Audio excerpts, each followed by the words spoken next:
Programang ito ay rated SPG, striktong patnubay at gabay ng magulang ang kailangan. Isang napakalaking katangahan ang ginawang pagtakwil ni Marites kay Tanggol.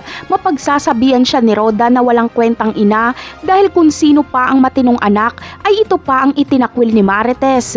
Kampi si Roda kay Tanggol dahil sa kabila ng pag-asenso ni Tanggol ay hindi ito nakalimot sa mga taga-Quiapo.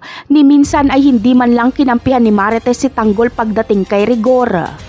Sa paglabas ni Marites ng bahay at sa pagpunta niya sa palengke ay usap-usapan sa mga tao ang kabaitan ni Tanggol dahil sa pamimigay nito ng ayuda. Makakausap ni Marites ang nanay ni Enteng na si Aling Mirna at sisisihin siya nito dahil sa ginawa niya kay Tanggol.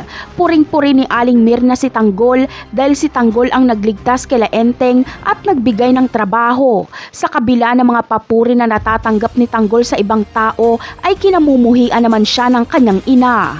Kapag humupa na ang bugso ng damdamin ni Marites ay mapapaisip siyang mali ang ginawa niya kay Tanggol, kaya gusto niyang humingi ng tawad dito. Pero wala na siyang pagkakataon dahil hindi na magpapakita si Tanggol sa kanya. Kaya naman hihintayin ni Marites na muling magpakita sa kanya si Ramon at hihilingin niya kay Ramon na dalhin siya nito kay Tanggol dahil hihingi siya ng tawad dito. Samantala, agad namang magpapakita si Ramon kay Marites. Hindi kasi hahayaan ni Ramon na matapos ang araw nang hindi niya nakikita si Marites. Makikita ni Santino si Ramon pero dahil hindi niya naman ito kilala ay wala siyang pakialam.